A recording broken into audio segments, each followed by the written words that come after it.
Praise the lord. ప్రభునందు ప్రియమైన సహోదర సహోదరులందరికీ నా హృదయపూర్వక వందనములు తెలియజేస్తున్నాను. మీరందరూ బాగున్నారా? మీరందరూ బాగుండాలని నా అనుదిన ప్రార్థనను నేను జ్ఞాపకం చేసుకుంటా ఉన్నాను. మీ యొక్క ప్రార్థన విన్నపములను కామెంట్ రూపంలో తెలియజేయగలరు. మీ కొరకు నేను అనుదినం తప్పకుండా ప్రార్థిస్తూ ఉన్నాను. మరియు మీకు కనుక ఈరోజు దేవుని వాగ్దానం యొక్క చిన్న వాక్య సందేశము అనుదినం మిమ్మల్ని ఆత్మీయంగాను బలపరుస్తుండగా రీతిగా ఉన్నట్లయితే, మీకు ఆశీర్వాదకరంగా ఉన్నట్లయితే లైక్ చేయండి, షేర్ చేయండి, సబ్స్క్రైబ్ చేయండి. మీరు బలపరచబడిన రీతిగా మీ ఆత్మీయులు కూడా వీడియోని షేర్ చేయవలసిందిగా కోరుతున్నాను. మిమ్మలను మీ కుటుంబాన్ని దేవుడు దీవించునుగాక. ఆమేన్. ఈరోజు నీ కొరకు దేవుని వాగ్దానం యోబు గ్రంథము 5వ అధ్యాయము 9వ వచనం. ఆయన పరిశోధింపజాలని మహాకార్యములను లెక్కలేనని అద్భుత క్రియలను చేయవాడు. ఆమేన్. ప్రియ సోదరి, ప్రియ సోదరుడా, దేవుడు ఈరోజు కూడా గొప్ప వాగ్దానంతో మనతో మాట్లాడబోతున్నాడు. అదేమిటనగా, ఆయన పరిశోధింపజాలని మహాకార్యములను లెక్కలేనని అద్భుత కార్యములను చేయగల సమర్థుడంట. అవును ప్రియ సోదరి, ప్రియ సోదరుడా, మన జీవితంలో ఏ గొప్ప కార్యం జరగాలన్నా, ఏ మహాకార్యము, ఏ అద్భుత కార్యము మన జీవితంలో జరగాలన్నా అది కేవలం దేవుని ద్వారా మాత్రమే జరుగుతుంది. ఎందుకంటే సమస్తమును ఆయన ద్వారా కలిగి ఉన్నాయి గనుక, సమస్తమును ఆయననే సృష్టించాడు గనుక, ఆయన సృష్టికర్త గనుక. ఈరోజు నువ్వు నేను మన జీవితంలో ఏది గొప్ప కార్యం జరగాలన్నా, ఏ మహత్కార్యము మన జీవితంలో జరగాలన్నా ఆయన మీద ఆనుకుని జీవించే వారము అయితేనే మన జీవితంలో గొప్ప కార్యాలు జరుగుతాయి. అవును, ఈ మాటని ఆనాడు యోబు భక్తుడు అన్నాడు.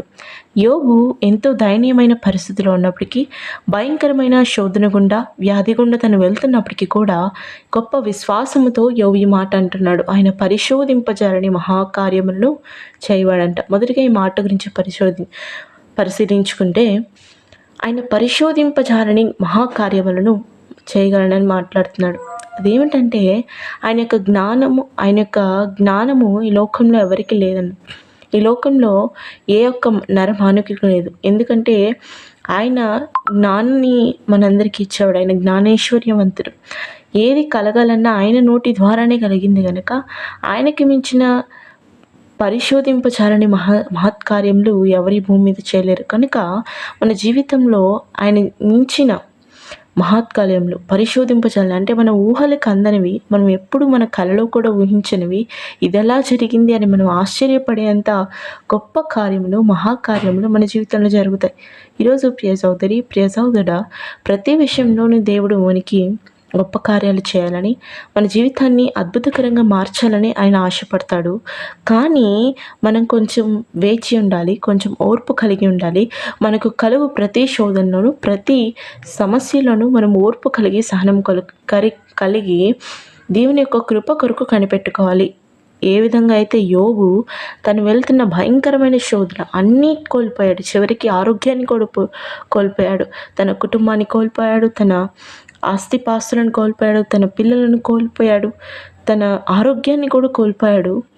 కానీ అటువంటి పరిస్థితుల్లో కూడా యోబు దేవుని మీద ఇంత విశ్వాసంతో ఈ మాట పలుకుతున్నాడంటే యోబు విశ్వాసం ఎంత గొప్పదో, ఎంత ఆత్మీయ పరిపక్వతను యోబు కలిగి ఉన్నాడో మనం గ్రహించగలం. ఈరోజు ప్రియ సోదరి, ప్రియ సోదరా, నీ నోటి గుండా కూడా ఇలాంటి మాటలే వస్తున్నాయా? నువ్వు శ్రమల గుండా వెళ్తున్నప్పుడు, నువ్వు సమస్యల గుండా వెళ్తున్నప్పుడు, నువ్వు శోధన గుండా, వ్యాధి గుండా, బాధ గుండా నువ్వు వెళ్తున్నప్పుడు నీ నోటి గుండా ఇలాంటి మాటలనే వస్తున్నాయా? నా జీవితంలో ఖచ్చితంగా దేవుడు గొప్ప కార్యం చేస్తాడు, గొప్ప లెక్కలేనని అద్భుత కార్యము నా జీవితంలో చేస్తాడు అని మాట నువ్వు పలకగలుగుతున్నావా?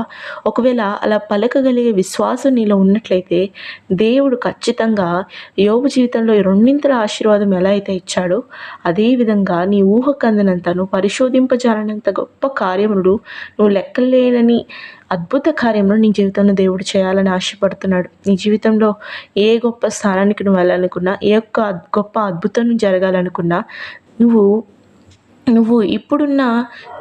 ఇప్పుడు జీవిస్తున్న జీవితాన్ని బట్టి, నీ యొక్క ప్రస్తుత విశ్వాస జీవితాన్ని బట్టి, నీ ఆత్మీయ పరిస్థితిని బట్టి దేవుడు నీకు తర్వాత ఇచ్చే ఆశీర్వాదాలని ఆలోచిస్తాడు. ఈరోజు ప్రియ సోదరి, ప్రియ సోదరా, సాతాను యోబుని శోధించాలని ఆ యొక్క శోధన రప్పించాడు. కానీ దేవుడు యోబుని పరిశోధించాలనుకున్నాడు.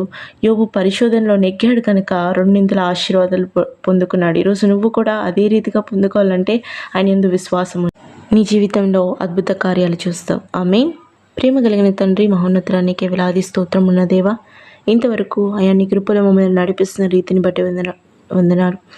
యోబుని ఏ విధంగా అయితే అటువంటి యోబు కలిగిన విశ్వాసము, యోబు కలిగిన ఆత్మీయ పరిపక్వత మాకందరికీ మీరు దయచేయండి. బిడ్డలు కూడా ఏ శోధన గుండా వెళ్తున్నారో, ఏ సమస్య గుండా, బాధ గుండా వెళ్తున్నారో తెలియదు, కానీ ఆయా వాళ్ళు వెళ్తున్న ఏ పరిస్థితి అయినా కూడా నేను స్తుతించి నీకు కృతజ్ఞతలు కలిగి జీవించే యొక్క విశ్వాసము, నువ్వు ఏ రోజైనా వాళ్ళ జీవితంలో గొప్ప కార్యం చేస్తావని యొక్క ఆత్మీయ పరిపక్వత వాళ్ళకి మీరు దయచేయమని కోరుచున్నాం. అయా వాళ్ళు కృంగిపోకుండా, పడిపోకుండా, నీరసించిపోకుండా, నిరాశకు నిస్పృహకు గురవకుండా యోబు వంటి గొప్ప విశ్వాసాన్ని దయచేసి, అయా యోబు జీవితంలో అయితే రెండింతల ఆశీర్వాదము, అడిగిన దానికంటే, ఊహించిన దానికంటే గొప్ప కార్యాలు ఎలా చేశారో అదేవిధంగా బిడ్డల జీవితంలో మీరు జరిగించిన నామాన్ని మహింపరచుకోమని యేసు నామములో ప్రార్థిస్తున్నాం తండ్రి.